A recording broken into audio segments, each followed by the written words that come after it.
بسم الله الرحمن الرحيم تبارك الذي نزل الفرقان على عبده ليكون للعالمين نذيرا نحمده ونصلي على رسوله الكريم اما بعد فاعوذ بالله من الشيطان الرجيم بسم الله الرحمن الرحيم يا أيها الذين آمنوا أنفقوا مما رزقناكم من قبل أن يأتي يوم لا بيع فيه ولا خلة ولا شفاعة إلى آخر الآية صدق اللہ العظیم۔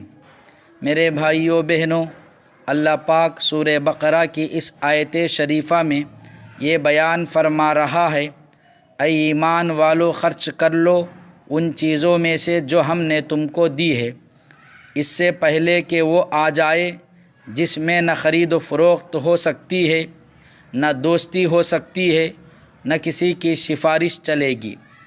میرے بھائیوں، وہ دن قیامت کا دن ہوگا۔ اس دن انسان ہر طرف سے مجبور ہوگا۔ اگر جنت میں جانے کے لیے کسی بد نصیب کو ایک نیکی کم پڑ جائے تو وہ اس ایک نیکی کے لیے پورا حشر کا میدان پھرنے پر بھی اس کو کوئی ایک نیکی دینے والا نہیں رہے گا اور نہ کوئی سفارش کرنے والا رہے گا۔ ہر کسی کو اپنی پڑی رہے گی۔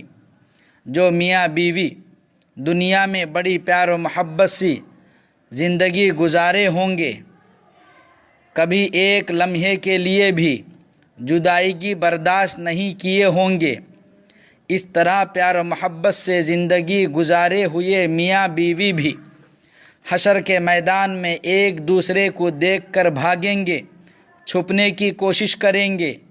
کہیں ایسا نہ ہو کہ شوہر ایک نیکی نہ مانگ لے، کہیں ایسا نہ ہو کہ بیوی ایک نیکی مجھ سے نہ مانگ لے۔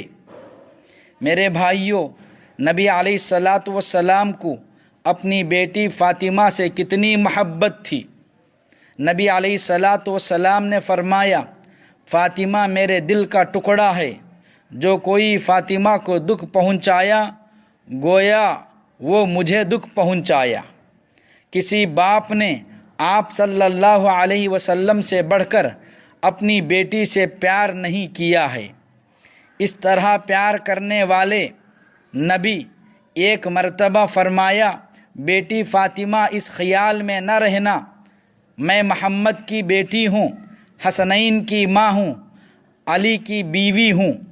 بیٹی اگر حشر کے میدان میں ایک سبحان اللہ کی نیکی بھی مانگے گی، تیرا باپ محمد صلی اللہ علیہ وسلم ایک سبحان اللہ کی نیکی بھی نہیں دے سکے گا۔ اللہ آج ہمیں دن رات کی فرصت دے رکھا ہے، 100 نہیں ہزاروں مرتبہ اللہ کا نام لے سکتے ہیں، ہزاروں رکعت پڑھ سکتے ہیں، 10 مرتبہ قرآن ختم کر سکتے ہیں۔ اللہ کا دیا ہوا مال اللہ کے راستے میں خوب دل کھول کر خرچ کر سکتے ہیں۔ آج جائیداد پر، مال دولت پر ہمارا قبضہ ہے۔ اب ہم جتنا بھی اللہ کے راستے میں خرچ کریں گے، کوئی پوچھنے والا نہیں ہے، کوئی سوال کرنے والا نہیں ہے۔ لیکن میرے بھائیوں، ایک وقت ایسا بھی آئے گا جس مال و دولت کو ہم دن رات ایک کر کے نہ دھوپ کی پرواہ کیے، نہ بارش کی پرواہ کیے، نہ سردی کا خیال، نہ گرمی کا خیال، ایک ہفتہ، 2 ہفتے گھر سے دور، وطن سے دور، اپنوں سے دور، خود کے کھانے کی فکر، نہ پینے کی فکر، نہ آنے جانے کی فکر، محنت کرتے کرتے بال سفید ہو گئے، کمر جواب دے دی، گھٹنے جام ہو گئے۔ اب جب کہ کھانے کا وقت آیا، راحت سے سونے کا وقت آیا، چاروں طرف سے بیماریاں اور گھریلو پریشانیاں آ گھیر لی، یہاں تک کہ موت کا فرشتہ بھی آ گیا اور ہمیں موت کا نوالا بنا لے گیا۔ ہماری میت آج لکڑی کی طرح گھر میں پڑی ہوئی ہے، دوست بھی آ رہے ہیں، رشتہ دار بھی آ رہے ہیں، جن سے ہم برسوں برس منہ پھیرے بیٹھے تھے وہ بھی آ گئے، جن کے ساتھ ہم صفوں میں کھڑے ہونا نہیں چاہتے تھے وہ بھی آ گئے۔ گھر میں ماتم ہی ماتم، جدھر دیکھو ادھر رونا ہی رونا، چلانا ہی چلانا، چیخ و پکار ہی چیخ و پکار۔ ابھی کفن دفن سے فارغ بھی نہیں ہوئے، ہماری اولاد ہمارے مال و دولت پر جھگڑنا شروع کر دی۔ آنے والے رشتہ دار مہمان سمجھا رہے ہیں، بھائی کفن دفن کے بعد بات کریں گے، اللہ کے واسطے خاموش ہو جاؤ، اللہ کے واسطے خاموش ہو جاؤ۔ مگر کوئی بات ماننے کے لیے تیار نہیں، مگر کوئی بات سننے کے لیے تیار نہیں۔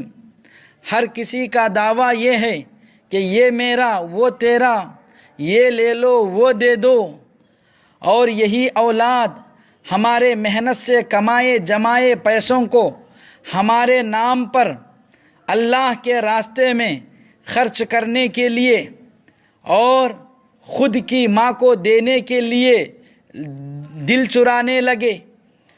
کوئی ہمارے نام پر 1 روپیہ خرچ کرنے کے لیے تیار نہیں، کوئی ایک برتن کھانا غریب کو کھلانے کے لیے تیار نہیں۔ میرے بھائیوں، آج موقع ہے، آج فرصت ہے، پھر کل کو کون جانے کیا ہوگا۔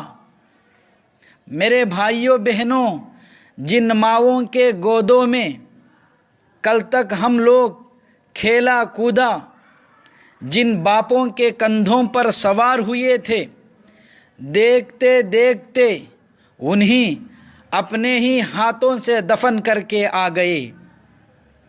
جن خالہ زاد، پھوپھی زاد، ماموں زاد، اسی طرح پیٹ کے بھائی بہن جن کے ساتھ کھیلتے تھے، بھاگتے تھے، دوڑتے تھے، دل لگی اور مذاق کیا کرتے تھے، ان میں سے بہت سارے اللہ کو پیارے ہو گئے، جن کی یادیں آج ہمیں ستا رہی ہیں، جنہیں یاد کر کے آج ہم آنسو بہا رہے ہیں۔ اب اس کے بعد ہمارا نمبر ہے، ہمارا نمبر کب لگنے والا ہے، ہماری باری کب آنے والی ہے معلوم نہیں۔ میرے بھائیوں بہنوں، نمبر لگنے سے پہلے، ملک الموت کے آنے سے پہلے، موت کے فرشتے کے آنے سے پہلے ہمیں اپنے مولا کو راضی کر لینا چاہیے۔ میرے بھائیوں، یہ جان بھی خدا کا دیا ہوا ہے، یہ مال بھی خدا کا دیا ہوا ہے، بس اس جان کو خدا کے نام پر اتنا تھکاؤ، اتنا تھکاؤ، فرشتہ آ کر خبر میں پوچھے تو جواب میں ہمیں کہنا پڑے، ارے کچھ دیر سونے دو، اپنے آپ کو اللہ کے لیے بہت تھکا کے آیا ہوں۔ پھر اللہ بھی فرشتوں سے کہے کہ میرے بندے کو چھوڑ دو، سونے دو، اس کو ڈسٹرب مت کرو، وہ میرا ہے، میں اس کا ہوں، اس نے دنیاوی زندگی میں میرے لیے اپنے آپ کو بہت تھکایا ہے، چھوڑ دو میرے بندے کو، سونے دو۔ جیسا کہ رابعہ بصریہ کے بارے میں آتا ہے، جب ان کا انتقال ہوا، ان کی ایک سہیلی نے ان کو خواب میں دیکھا اور پوچھا، بتاؤ تمہارے ساتھ اللہ نے کیا معاملہ کیا؟ رابعہ بصریہ نے کہا، ارے دفن کرتے ہی 2 فرشتے آ کر مجھ سے میرے رب کے بارے میں، میرے نبی کے بارے میں سوال کرنے لگے۔ میں نے ان فرشتوں سے کہا، ارے جب تک زمین پر تھی کبھی بھی اس رب کو، اس خدا کو فراموش نہیں کی، آج جب کہ 2-4 قدم زمین کے اندر آ گئی تو اس رب کو بھول جاؤں گی؟ یہ کیسے ہو سکتا ہے؟ یہ وہ اللہ کی بندی تھی جو اپنے آپ کو اللہ کے حوالے کر دی تھی، تبھی تو ایسا جواب دے سکی۔ بھائیوں بہنوں، وہ اپنے آپ کو عبادتوں میں تھکاتے تھے، اور ہم آج دنیا کے پیچھے بھاگ بھاگ کر اپنے آپ کو تھکا رہے ہیں۔